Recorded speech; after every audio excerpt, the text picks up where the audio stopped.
दरबार में आए हैं अपने जीवन को सफल बनाने के लिए, अपने मन को शुद्ध करने के लिए, मन को पवित्र करने के लिए, क्योंकि मन ही खास है। मन यदि सुंदर बन गया, मन यदि पवित्र बन गया तो पूरा जीवन सुंदर बन जाता है। आप देखते हैं, आप बाजारों में निकलते हैं, मेले में निकलते हैं तो जितनी दुकानें लगी है, अभी यहाँ पर आए हैं तो सब लोग घूमने के लिए जाते हैं, कुछ सामान खरीदते हैं, कपड़ा खरीदते हैं, क्रीम पाउडर खरीदते हैं, शरीर के लिए ही सब कुछ मिलेगा। वहाँ पर दुकान में आप जाएंगे तो शरीर को सजाने के लिए ही, चेहरे को सजाने के लिए, बालों को सजाने के लिए आपको पूरी सामग्री मिलेगी, लेकिन मन को सजाने के लिए कहीं आपको दुकान में मिलने वाली नहीं है, इसी सत्संग स्थल पर मिलने वाली है। तो सौभाग्य है हम सबका कि हम गुरु के दरबार में आए हैं मन को सजाने के लिए, जीवन को सजाने के लिए। तो मन यदि सुंदर बन गया, मन पवित्र हो गया तो जीवन सुंदर हो जाता है, और यदि मन खराब हो जाता है तब जीवन हमारा खराब हो जाता है।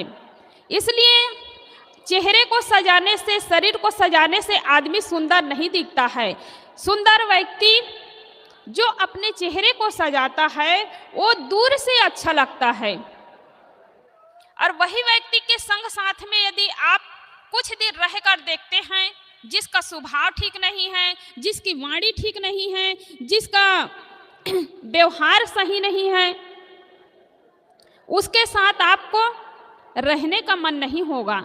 लेकिन एक व्यक्ति होता है देखने में जो कुरूप होता है, सुंदर नहीं होता है, और वो व्यक्ति के स्वभाव सुंदर है, वाणी सुंदर है,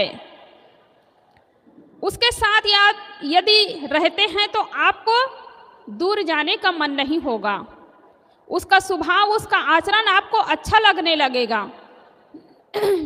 तो इसलिए शरीर को सजाने से आदमी सुंदर नहीं बन पाता है। तो सद्गुण रूपी गहना आप पहने, सद्गुणों से आप अपने जीवन को सजाए तो आप जीवन भर सुंदर दिखेंगे। यहाँ तक दुनिया में नहीं रहेंगे तब भी आप सुंदर लगने लगेंगे, सब लोग याद करेंगे आपको। बड़े बड़े जो महापुरुष आज हमारे बीच नहीं हैं, हमारे गुरुदेव सद्गुरु श्री अभिलाष साहब जी शरीर से हम सबके बीच नहीं हैं, लेकिन हम सबके दिलों में समाये हैं, और उसी को याद करके, सद्गुरु को ही याद करके हम आज इस दरबार में पहुंचे हैं। और जो कुछ आज हमें मिल रहा है गुरुदेव जी की ही कृपा दृष्टि है, यहाँ तक हम पहुंच पाए हैं और ज्ञान प्राप्त कर रहे हैं। तो हम अपने मन को सजाए, अपने जीवन को सजाए, केवल शरीर को सजाने में ही न लगा रहे। सद्गुरु कबीर साहब ने भी कहा है, प्रेम पाट का चोल ना पहिर कबीरू नाच। सद्गुरु कबीर साहब ने ये नहीं कहा है कि कीमती कीमती वस्त्र पहन करके, गहना जेवर पहन करके, लाद करके आप नाचो, उसी में आप सुंदर दिखोगे, ऐसा सद्गुरु कबीर साहब ने नहीं कहा है। प्रेम रूपी वस्त्र पहन करके नाचो, प्रेम में ही सब कुछ समा जाता है। प्रेम जिसके दिल में प्रेम है, और प्रेम उसी के दिल में होता है जिसके जीवन में त्याग होता है। जो त्याग करता है उसी के दिल में प्रेम रहता है। अब बिना प्रेम के कोई त्याग नहीं कर सकता है। आदमी सोचता है खाने के लिए, पीने के लिए, केवल अपने लिए सोचता है।